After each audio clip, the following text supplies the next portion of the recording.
di Kecamatan Wanajar, tepatnya di Kabupaten Banjarnegara. Seorang putri keraton lari di tengah hutan dikejar prajurit dari kerajaan lawan. Nafasnya tersengal-sengal, wajahnya pucat ketakutan. Rintikan kuda semakin jelas terdengar. Dentuman suara perang terdengar jauh di sana. Tang, tang, tang.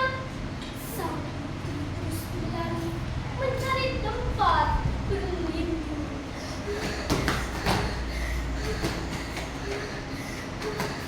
Oh, itu ada kandang kerbau milik warga. Oh, oh, oh, gelap sekali, sempit. Semoga aman di sini. Ah, ah, ah. Penonton, Dalam. mau dengar kelanjutannya tidak? Mau. Baiklah, saya lanjutkan ceritanya. Dengarkan baik-baik ya. Iya. Tapi sebelumnya, daun salam sedap rasanya. Cakep. Jawablah salam dari saya. Oke. Assalamualaikum warahmatullahi wabarakatuh. Waalaikumsalam. warahmatullahi wabarakatuh. Bapak Ibu Dewan Juri yang saya hormati, serta teman-teman yang saya cintai. Dewasa ini banyak generasi muda yang tidak mengetahui cerita rakyat. Padahal peran generasi muda sangatlah penting dalam upaya melestarikan budaya daerah sendiri. Akan tetapi, karena kurangnya bakat dan minat terhadap generasi muda tentang cerita rakyat daerah mengakibatkan berkurangnya tradisi bercerita, bahkan semakin menghilangnya cerita rakyat dari daerahnya sendiri. Pada kesempatan ini, saya akan bertutur sebuah cerita yang berjudul Asal-Usul Desa Kandang Wangi atau Lenceng Putih. Cerita ini saya baca di sebuah buku kumpulan cerita rakyat Banjarnegara yang ditulis oleh tim penyunting Banjarnegara, Dr. Andes Sugeng Irianto, MPD, dan kawan-kawan. Diterbitkan oleh Kantor Perpustakaan dan Arsip Daerah Kabupaten Banjarnegara pada tahun 2014. Inilah kisahnya.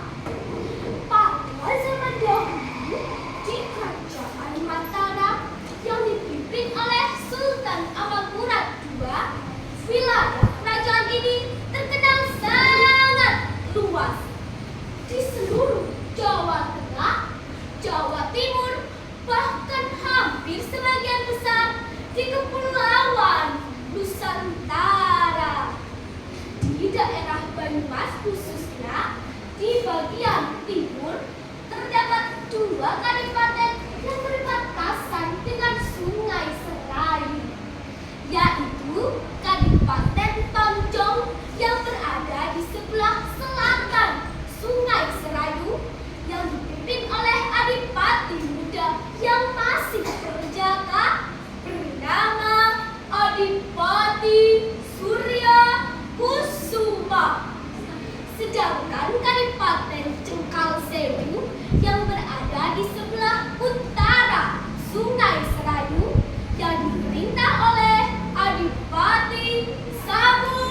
Mimang yang sudah mempunyai seorang putri cantik jelita bernama Putri Mayangsari. Nah, teman-teman, lanjutkan ceritanya tidak? Lanjutkan. Pada waktu itu juga terdapat sebuah padepokan Lumbir yang dipimpin oleh Panembahan Lumbir yang terkenal sakti dan banyak muridnya. Salah satu murid kesayangannya adalah Adipati Surya Kusuma.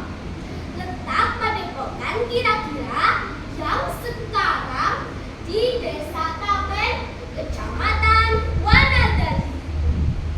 Adipati Surya Kusuma, kunikahkan kau dengan putriku, dan jagalah dia baik-baik. Sedika dahulukan Jendrowo. Namun setelah pernikahan berlangsung, diam-diam Adipati Sabuktimang menaruh hati pada istri Adipati Surya Kusuma. Walau telah mempunyai anak dan istri, akhirnya Adipati Sabuktimang mencari dalih untuk merebutnya. Suatu hari, Sultan Amangkurat II mengadakan sidang.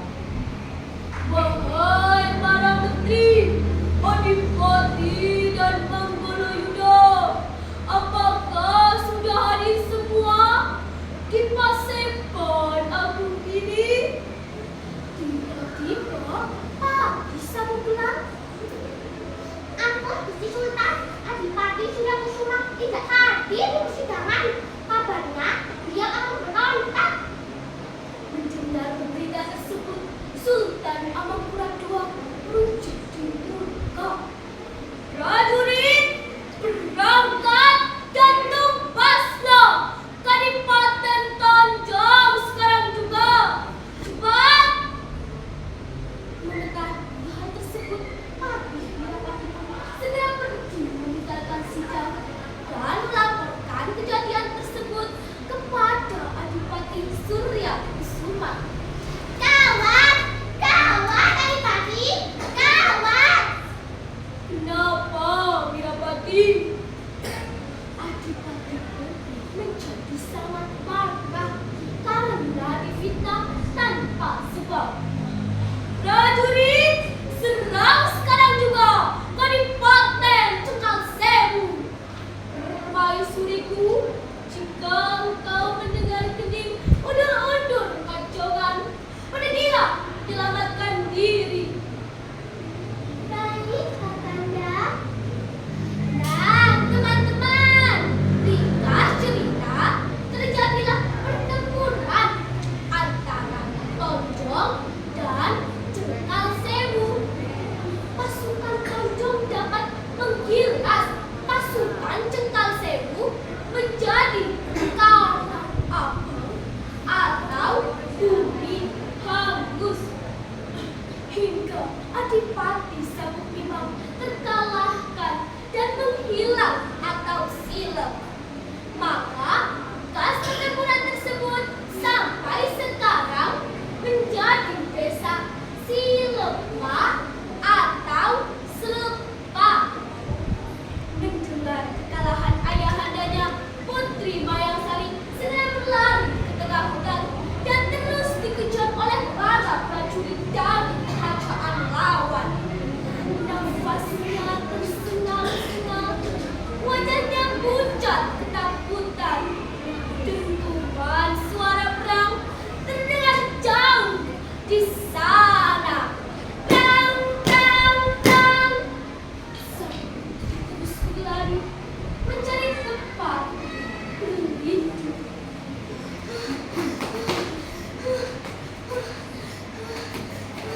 Oh, itu ada kandang kerbau milik warga. Oh, gelap sekali, sempit. Semoga aman di sini.